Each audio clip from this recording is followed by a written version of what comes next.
जैसा कि आप टाइटल से समझ ही गए दोस्तों, मैं आपसे सीधा सीधा एक सवाल पूछने वाला हूं और वो ये है कि do you really earn money from photography. क्या आप वाकई फ़ोटोग्राफी से पैसा कमा रहे हैं या नहीं। तो ये जो सवाल है ये हर फोटोग्राफ़र को इंक्लूडिंग मैं हूँ या कोई भी फोटोग्राफ़र हो, हमको अपने आप से ज़रूर पूछना चाहिए। और ये वीडियो मैं इसलिए भी बना रहा हूँ क्योंकि फ़ोटोग्राफ़ी एक क्रिएटिव आर्ट है, एक बहुत ही अच्छा एक हुनर है जो सभी फ़ोटोग्राफ़र्स जो भी फ़ोटोग्राफ़ी से प्यार करते हैं वो सीखते हैं, प्रैक्टिस करते हैं और उसमें अपना करियर बनाते हैं। और काफ़ी सारे फ़ोटोग्राफ़र्स के लिए ये जो है एक फुल टाइम जॉब है और जिन लोगों के लिए फुल टाइम जॉब है उनको अपने आप से सवाल ज़रूर पूछना चाहिए, क्या वो वाकई फ़ोटोग्राफ़ी से पैसा कमा रहे हैं या नहीं। और इन सवालों का जवाब जो है आज इस वीडियो में ढूंढेंगे और इस वीडियो से हम कुछ सीखने की कोशिश करेंगे ताकि हमारा जो करियर है फ़ोटोग्राफ़ी का वो थोड़ा सा जो है अच्छे तरीके से चले और जो भी हमारे अंदर कमियां हैं, हमारे करियर में जो चीज़ें प्रॉब्लम वाली हैं उनको हम समझें, उसे एनालाइज करें और आगे बढ़ें। So welcome back to my channel friends, this is Manish Saxena. आइए शुरुआत करते हैं।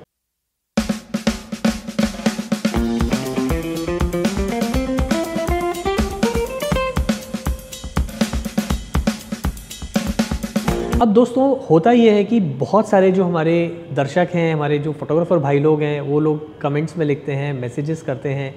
और कहते हैं कि सर हमने बहुत सारा पैसा इन्वेस्ट किया है लेकिन हमारी अर्निंग उतनी नहीं हो रही है,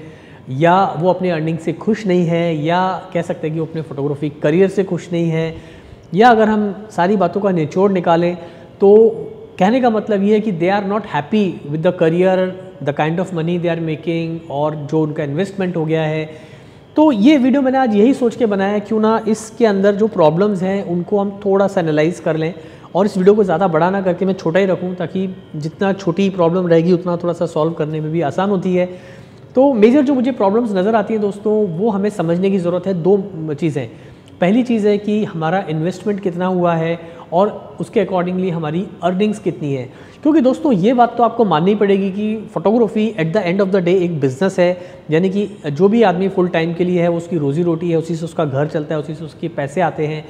और जब बात करते हैं इन्वेस्टमेंट की तो डेफिनेटली यहाँ पर इन्वेस्टमेंट भी जो अच्छा खासा हो जाता है, चाहे वो हमारा कैमरा में हो, हमारे लेंसेज में हो, हमारे लाइटिंग गियर्स में हो, हमारी एक्सेसरीज़ में हो, या अगर हमारा स्टूडियो है तो उस स्टूडियो को मेंटेन करना, रेंटल पे तो रेंट भरना, अगर ओन करते हैं तो भी उस जगह को मेंटेन करना। तो ओवरऑल कॉस्टिंग तो आती ही है और बिज़नेस है, ये बात हमको मान के चलनी पड़ेगी और हमें एक्सेप्ट करना पड़ेगा कि जैसे कोई दूसरा बिज़नेस है, फ़ोटोग्राफी बिल्कुल उसी तरह का ही एक बिज़नेस है। बस यहाँ पर काम करने के तरीके, जैसे हर बिज़नेस के अपने तरीके होते हैं, ऐसे फ़ोटोग्राफी इंडस्ट्री भी एक अलग तरह की इंडस्ट्री है। तो प्रॉब्लम ये आ जाती है दोस्तों कि हमारी जो इन्वेस्टमेंट हुई है उस हिसाब से क्या हमारी अर्निंग आ रही है या नहीं, इस बात को हमें समझना है। तो यहाँ पर अगर आप देखेंगे मेजर इशू आता है कि मान लीजिए आपने एक छोटा सा एग्जांपल ले लेते हैं कि मान लीजिए आपने 1 लाख रुपए का इन्वेस्टमेंट किया। अब 1 लाख रुपए में आपने हो सकता है कैमरा लिया और लेंसेज लिया, जो भी आपने इन्वेस्टमेंट किया है। तो मान लीजिए आपकी इन्वेस्टमेंट होगी 1 लाख। अब आप कहेंगे सर मेरी अर्निंग तो हो रही है, अब पैसे तो मैं कमा रहा हूँ, लेकिन जो रियल अर्निंग होती है ना दोस्तों, वो रियल अर्निंग आपकी मेरे हिसाब से एक, क्योंकि मुझे भी इतने साल फोटोग्राफी में हो गए हैं, तो मेरे हिसाब से आपकी रियल अर्निंग ये है कि जो भी आपने असाइनमेंट में पैसा खर्च किया है,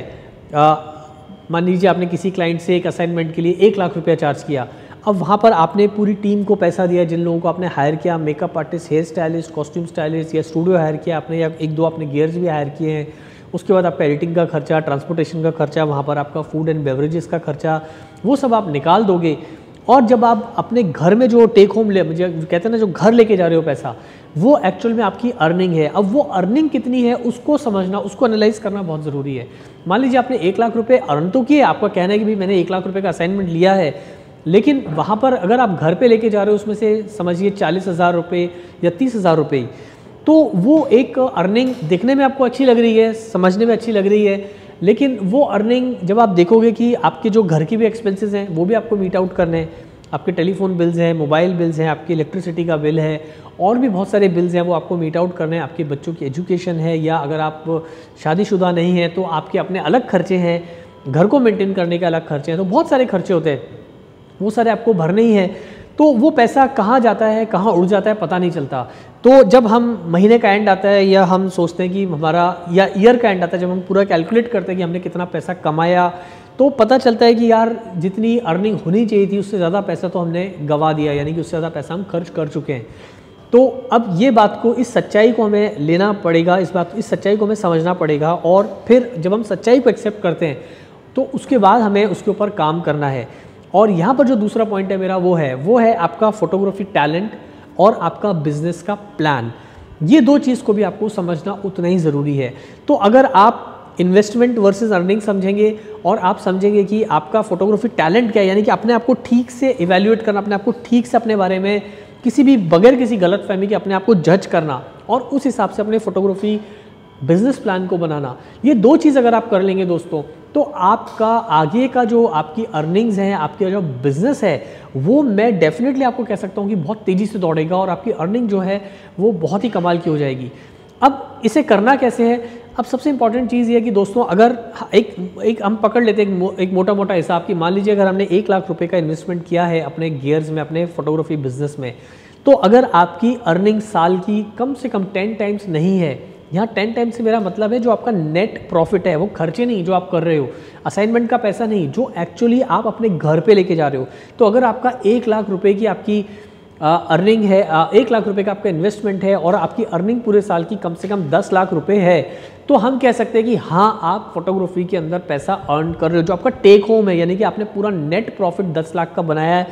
सारे खर्चे हटा के, चाहे वो आपके बिजनेस के एक्सपेंसेस हो, चाहे वो आपके घर के एक्सपेंसेस हो, तो हम कह सकते हैं yes, you are making money in photography business. लेकिन अगर आप टोटल आपका 10 लाख का टर्नओवर है, फिर आप उसके अंदर घर के खर्चे भी हैं, आपका बिजनेस के खर्चे हैं, आपने कैमरा लिया हुआ है, 2 कैमरे लिए हैं, लेंसेज लिए हुए हैं, उसकी EMI चल रही है, वो सारे आपने खर्चे लिए हुए हैं, तो आपका पैसा तो आ रहा है लेकिन आपकी अर्निंग जो है वो कुछ नहीं है। और अगर ये सारी जो मैं आपको स्थिति बता रहा हूँ अगर आपकी कम से कम 4-5 साल से चल रही है, तो you are in a bad situation friends. क्योंकि 1-2 साल तो हम समझ सकते हैं कि चलिए शुरू में बिजनेस शुरू करते हैं तो कम से 2 से 3 साल तो लगता है बिजनेस को जमाने के लिए, लेकिन अगर 4-5 साल से ऐसे ही चल रहा है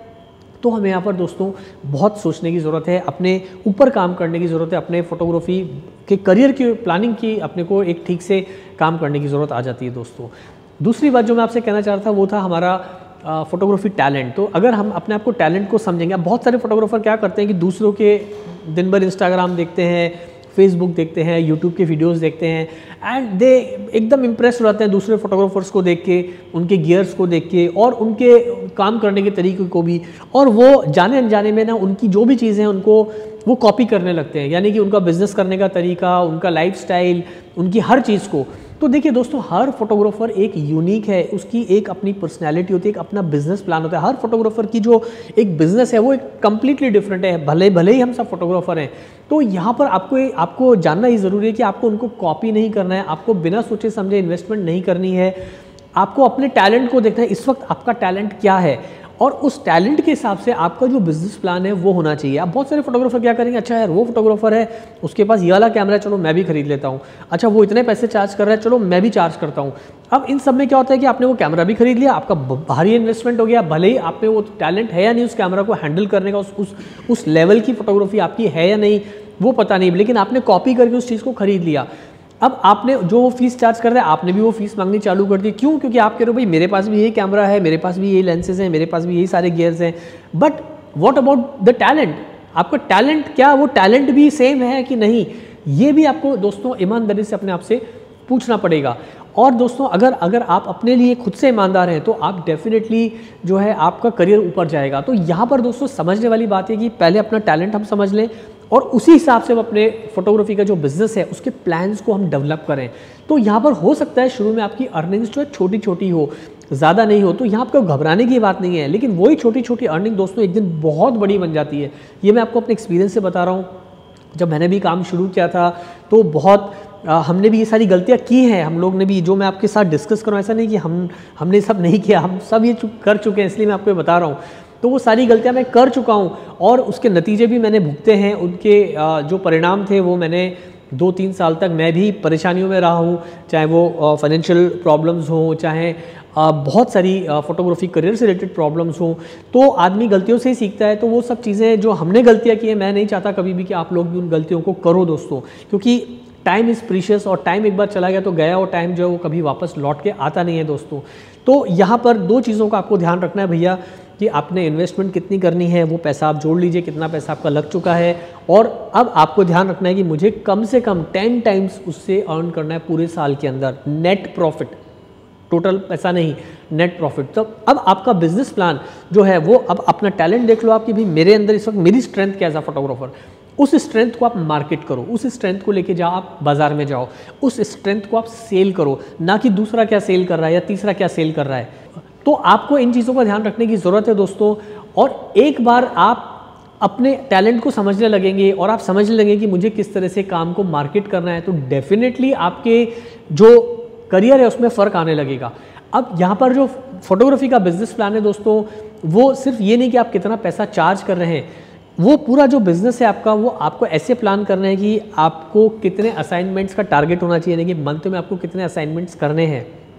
उनकी फ़ीस आपको कितनी चार्ज करनी है, उस फीस के अंदर से आपका इन्वेस्टमेंट कितना आ रहा है, यानी कि उसमें आउटगोइंग खर्चे कितने हैं और इनकमिंग जो है वो कितनी आपको मिलने वाली है सारे खर्चों को हटाने के बाद। अगर इनकमिंग बहुत कम है तो इमीडिएटली आपको जो है एक दूसरा बैकअप प्लान के ऊपर भी काम करना पड़ेगा। फॉर एग्जांपल मैं एक फैशन फोटोग्राफर हूँ, तो मैं क्या करता हूँ दोस्तों कि भाई मैं मॉडलिंग पोर्टफोलियोज भी शूट कर रहा हूँ जो कि मेरी स्ट्रेंथ है, फिर मैं एड कैंपेन्स भी शूट कर रहा हूँ, मैं ई-कॉमर्स का काम भी कर रहा हूँ और उसके साथ साथ मैं पोर्ट्रेट फोटोग्राफी भी करता हूँ। उसके साथ साथ दोस्तों मैं जो है बच्चों को सिखाता हूँ, फोटोग्राफी की वर्कशॉप्स करता हूँ। उसके साथ साथ जो है दोस्तों मैं जो खाली मेरा टाइम मिलता है उसमें मैं आपके लिए यूट्यूब वीडियोस भी बना रहा हूँ, तो थोड़ा बहुत रेवेन्यू मुझे वहाँ से भी मिलता है। तो कहने का मतलब है कि मैंने अपनी इनकम को डिवाइड किया हुआ है, जो जो मेरी स्ट्रेंथ है उस स्ट्रेंथ के ऊपर मैं काम कर रहा हूँ, ताकि अगर मान लीजिए मैं हर जगह से छोटा छोटा पैसा भी आ रहा है तो वो 4-5 जगह से मिलके बहुत बड़ा पैसा हो जाता है। तो यहाँ पर आपको इस बात का ध्यान रखना है कि दोस्तों आपका फोटोग्राफी का बिजनेस का जो प्लान है वो कम्प्लीटली आपके प्योर टैलेंट पे डिपेंड करना चाहिए, ना कि दूसरों के देखा देखी कि भाई दूसरे लोग किस तरह से बिजनेस कर रहे हैं। तो आप अपनी खुद की पहचान बनाइए, अपने खुद के ऊपर काम करिए। आपका कंपटीशन आपके साथ में है, किसी दूसरे के साथ नहीं। आप जो आज हैं वो आप कल कितने बेहतर फोटोग्राफर बनोगे वो तब बनोगे जब आप खुद से कंपटीशन करोगे, ना कि आजू वाले से या बाजू वाले से, क्योंकि हर आदमी अलग है। और अपने आप को कभी आपको छोटा नहीं समझना है। अगर मान लीजिए कोई आपका आपसे बड़ा एक फोटोग्राफर है, कोई ज़्यादा सक्सेसफुल फोटोग्राफर है, डजंट मीन दैट कि आप में टैलेंट नहीं है। तो आपको बस ये ध्यान रखना है कि मेरी जो जर्नी है वो हमेशा ऐसे जाए, ना कि ऐसे। तो बहुत सारे जो बिगनर फोटोग्राफर्स हैं उन्होंने सवाल पूछा था, तो मैंने कहा भाई चलो एक वीडियो बनाता हूं। और बहुत सारे ऐसे लोग जो लोग करियर में 4-5 साल से या 10 साल से काम कर रहे हैं लेकिन उनको सक्सेस नहीं मिल रही है, उन लोगों ने भी ये सवाल काफ़ी पूछे थे। तो मैंने सोचा एक वीडियो बना के आज मैं इस बात पर डिस्कस करता हूँ। मेरे विचार आपको कैसे लगे दोस्तों मुझे कमेंट करके ज़रूर बताइएगा। और ये वीडियो अच्छा लगा तो इसे लाइक कर दो दोस्तों। चैनल सब्सक्राइब नहीं किया तो चैनल कर दो जल्दी से सब्सक्राइब। इसी तरह की photography tips and tricks tutorial देखने के लिए जल्दी मिलते हैं फिर नई वीडियो के साथ। Thanks for watching.